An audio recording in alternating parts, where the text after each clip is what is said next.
लक्ष्मी का अपने घर में पूरा दबदबा था। हिटलर की तरह वो सारा काम अपने पति और बेटे से करवाती। धीरे धीरे उसके पति की तबीयत खराब रहने लगी। सुनो जी, अब आप बुजुर्ग हो गए हो, काम में भी अब हाथ आपकी फुर्ती से नहीं चलते। अरे भाग्यवान, भगवान से डर।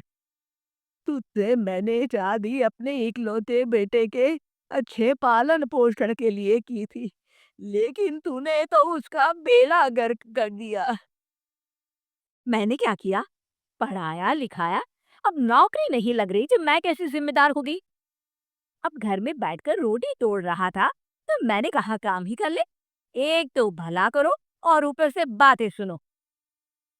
तभी सारंग वहां आ जाता है। बहुत भूख लगी है माँ, कुछ खाने को दे दो। अब तुम्हारे पापा का हाथ तो चल नहीं रहा है, मैं ही जा रही हूँ आज किचन में, बनाती हूँ कुछ। हे भगवान, कैसे होगा इतना काम मुझसे? लक्ष्मी किचन में काम कर रही होती है कि तभी अचानक उसे आइडिया आता है। "हम्म,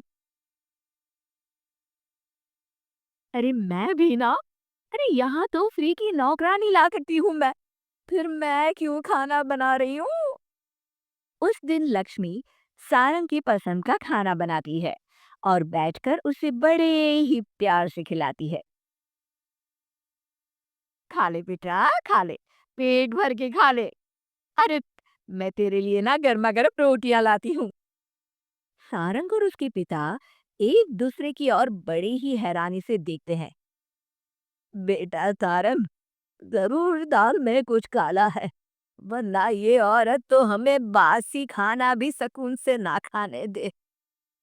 सुनील की बात लक्ष्मी सुन लेती है और जोर जोर से चिल्लाने लगती है। अरे हाँ हाँ, भलाई का तो जमाना ही नहीं रहा। एक तो आग में खुद को जलाकर तुम लोगों के लिए खाना बना रही हूँ और ऊपर से तुम्हें दाल काली लग रही है। अरे माँ, पिताजी का ये मतलब नहीं था, तुम बुरा मत मानो। अरे हाँ बेटा, तू कहता है तो मान लेती हूँ। लक्ष्मी सारंग के पास बड़े ही प्यार से बैठ जाती है और फिर कहती है, बेटा, मैंने ना तेरी शादी करने की सोच ली है। अब तेरे पिताजी के हाथ भी नहीं चलते, तो सोच रही हूँ तेरे लिए बीवी ले आऊं। अब पता नहीं ना मैं भी कब मर जाऊं। अब ऐसे भाग्य भी कहाँ है हमारे। क्या कहा? अरे हाँ हाँ, तुम तो चाहते ही हो कि मैं मर जाऊं, लेकिन मैं अपनी प्यारी बहू का चेहरा देखे बिना नहीं मरूंगी। हाँ माँ, शादी तो मैं कर लूं, लेकिन मैं नौकरी नहीं करता, फिर कोई क्यों देगा मुझे अपनी बेटी? अरे क्यों नहीं देगा बेटी? इतना बड़ा घर, खेल खलियान है, किस चीज की कमी है हमारे पास? जो आएगी राज करेगी, राज। हम तो ना कर पाए राज, ये बोलो कि एक और नौकर तुम्हारे पास आ जाएगा। मैं कहती हूँ चुप हो जाओ। अरे खुद के घर का खाना बनाएगी तो क्या नौकरानी हो जाएगी? अब तुमसे तो किचन का काम होता नहीं, तो कोई तो करेगा ना। ठीक है माँ, तुम जैसा सही समझो बस। अब मेरी एक शर्त है, लड़की जो भी हो, वो दिखने में कैसी भी हो या कहीं की भी हो, बस पढ़ी लिखी होनी चाहिए। अरे हाँ हाँ, ला देंगे पढ़ी लिखी बेटा, मैंने कौन सा काम करवाना है उससे। और फिर एक दिन पास के गांव की ही रति से सारंग की शादी हो जाती है। रति दिखने में बहुत ही सुंदर थी, साथ ही साथ काफी पढ़ी लिखी थी। रति को लक्ष्मी के सौतेले होने की बात पता नहीं थी। शुरू शुरू में जब रति ने सारंग को घर का काम करते देखा तो हैरान रह गई। अरे, ये तो अच्छी बात है कि आप घर का काम करते हैं, लेकिन मैं तो घर में ही हूँ ना, आप क्यों कर रहे हैं जी? जाइए, आप नौकरी के लिए अप्लाई कीजिए ना। तभी लक्ष्मी वहां आ जाती है। अरे रति बहू, करने दे उसे काम। और हाँ, मेरे घर के कुछ नियम हैं, कायदे हैं, यहाँ बीच में ना ही बोलो तो तुम्हारे लिए अच्छा होगा। रति को लक्ष्मी की बात कुछ अजीब सी लगती है। वो समझ नहीं पाती है कि वो ऐसा व्यवहार क्यों कर रही है, लेकिन उसे लक्ष्मी के सौतेले होने के बारे में कुछ पता नहीं चलता है। फिर एक दिन तो हद ही हो जाती है। छत से सूखे कपड़े उतार कर ले जा रही थी कि तभी उसकी नजर लक्ष्मी पर पड़ती है, जो किसी तरह चोरी से सुनील की अलमारी खोलने की कोशिश कर रही होती है। अरे, ये माँ जी को क्या हो गया? चोरों जैसे क्यों आप मेरी अलमारी खोल रही हैं माँ जी? आपको क्या चाहिए मुझे बताइए? अरे वाह! क्या चाहिए मुझे बताइए? अरे मैं इस घर की मालकिन हूँ। पूरा घर मेरे इशारों पर नाचता है और तुम्हें बताऊँ कि मुझे क्या चाहिए? हट यहाँ से! और वो उसे जोर से धक्का देती है। जैसे ही लक्ष्मी रति को धक्का देती है, उसके सर पर चोट लग जाती है और वो बेहोश होकर गिर जाती है। रति के आसपास पूरा परिवार खड़ा रहता है। डॉक्टर जैसे ही उसे देखकर जाता है, रति को होश आता है। अरे बेटा, तुम दूर क्यों खड़े हो? मेरे पास आओ, मैं तुम्हारी माँ हूँ, कमला। रति के मुंह से लक्ष्मी सारंग की माँ का नाम सुनती है तो हैरान सी रह जाती है। क्या बोला? रति बहू? चुप कर डायन। तूने मेरे पति और बेटे का हाल बेहाल कर दिया।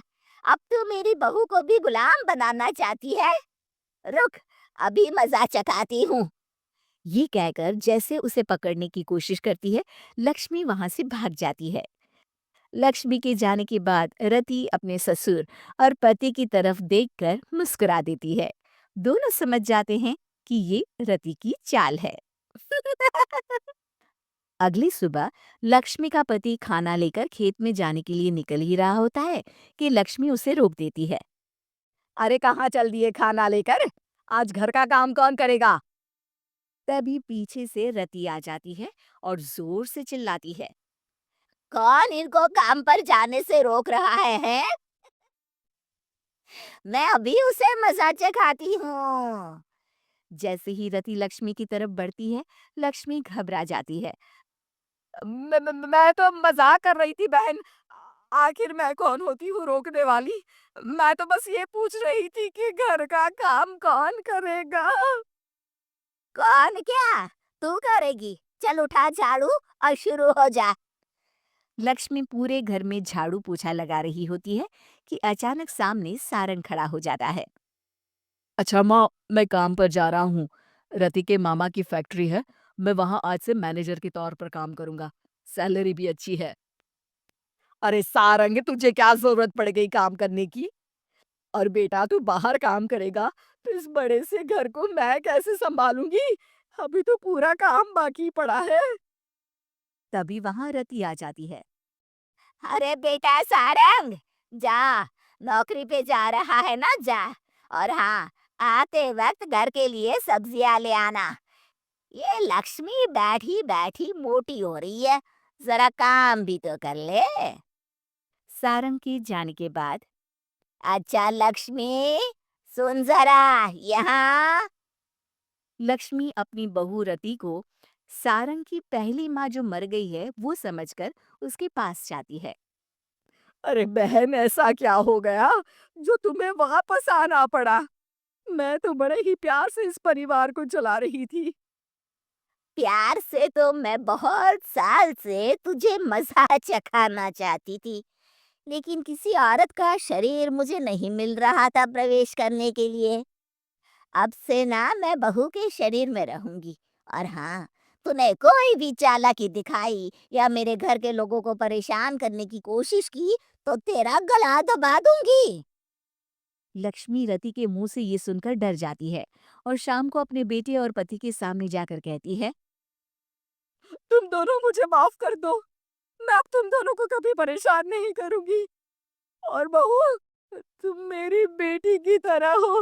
बस अब बेटी की तरह ही बनकर रहना। लक्ष्मी उन लोगों को इतना कहकर वहां से चली जाती है और उसके जाने के बाद तीनों एक दूसरे की तरफ देखकर हंस देते हैं।